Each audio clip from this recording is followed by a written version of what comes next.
Hey there, it's Andrew, and I film home tours that you might actually want to watch because you might actually want to buy these homes. Again, I am in Eastmark, like 3 videos in a row now.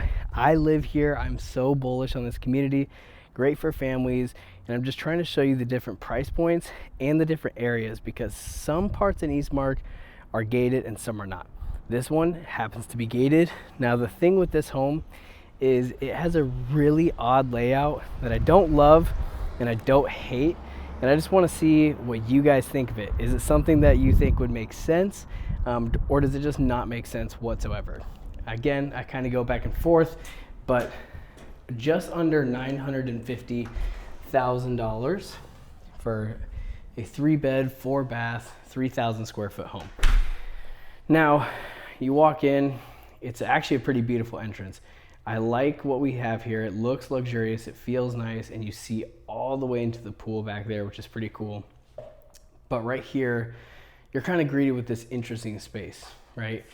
I don't know if it's big enough for a TV. I don't know exactly what you do with this.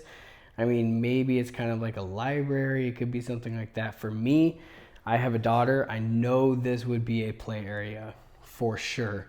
And then this is a really large bedroom as well. I think perfect for an oldest kid that kind of comes and goes a little bit more. Or if you didn't need the space, would make a killer office spot, or even a gym. If you changed out the carpet and made a gym out of that, I could see that too. Now, a couple more things before we get into the main part of the home. But over here, small little bathroom. And then another bedroom too. So it's kind of nice because all the bedrooms are laid out. None of them are right next to each other. They're all kind of separated throughout the home. Nice cabinetry for sure in the laundry room here. And you'll see this. Now, if you drive a truck or any large SUV, you're gonna hate me with this garage. And to be honest, you're probably gonna hate Arizona because it's pretty small garages. Everybody seems to complain about that. And this one feels pretty tight, and a lot of it obviously is this really nice cabinetry, which I actually think is pretty convenient, but it does just like eliminate this whole space, being able to use it for anything else. But again, you know, if you're coming from the Midwest where you have basements, well, obviously we don't have basements here, so you need cabinetry storage like that to take over. Now okay, bear with me. The part of this home that I think doesn't make a whole lot of sense, this is it. Okay, this is why I think it might be kind of a tough sell. I do really like the way that the kitchen is angled and faces outwards, and I think it's a really good spot for the kitchen. It's a fun island design, and I like that. I just can't wrap my head around this part of the home, right? Because I think you have to do the dining over here and use that for what it's like intended for. But then what do you do here? Like, this is just such a big area that I would think you need to fill the gaps somehow, and you're not going to have 2 dining room tables. So I'm not really sure exactly what you do there. If you have an idea, leave a comment below because I can't really think of anything, but I'm sure the right person could do it correctly. And then this is kind of a zonk to me. It's not, I don't hate it. It's usable, but it just feels weird having the couch out like this. I'm more of a fan, I guess, of having my couch like put in against the wall maybe, or I don't know, maybe it's the angle. It just feels kind of like an odd spot, but I still think it's kind of cool. I mean, it would definitely be fun for entertaining. This is the only way to position a couch to make it make sense. So it's kind of interesting. Again, don't love it, don't hate it, want to hear what you think. Another cool thing is this home does come with automatic blinds, which is great, not only on that, but also that set of 3 there too, which is pretty cool. Now, let's go into that primary bedroom, and then we will head outdoors once that shade is done going up. pretty good sized primary. A lot of natural light coming in from these awesome windows with these nice shutters. Those are nice to have. If you don't have them already, invest in them. Your ACs will love you.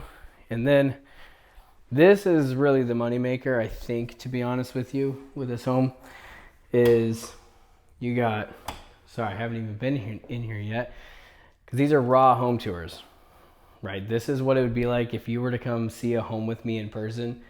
This is what it feels like. We're just stepping into the home together for the first time. So it's nice. I like the layout. I think it makes sense. And you know what, to be honest, it is actually really nice to have the bathtub and the shower, but not sacrificing. Both are great size in their own way. This double island here, I think is pretty cool. Double vanity, not a double island. It's nothing mind-boggling, but I don't think it needs to be. This shower is kind of the star of the show in this room, and I really enjoy that. Over here, big closet space, which is pretty cool.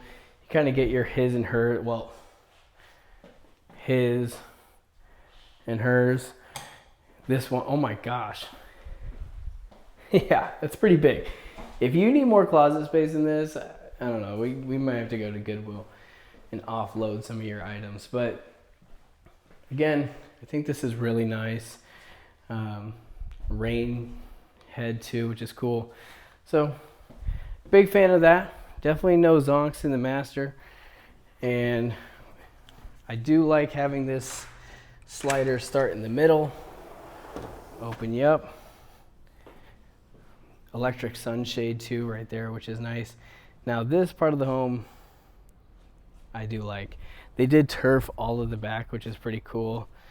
And the gazebo, well built with a nice grill in there, which is nice. It's clean over here too. A lot of times you see this just as a rock pit, but they are doing a good job of utilizing the space and making a garden out of it. But it's clean, it's private, it's nice. Get a couple chairs, sit around this fireplace and do a little putting. Not bad. I mean, it's not a massive yard, to be honest with you. If you had a really large backyard, then yeah, you might be able to do something different with that space. But for the space that you have, I think it's pretty well done. So again, right under $950,000. Does this home make sense or not? Let me know, and you'll see me again. I got a couple more videos coming right now to stay going on the Eastmark train, and then we'll jump over to some new neighborhoods. But thanks again, and I'll see you soon.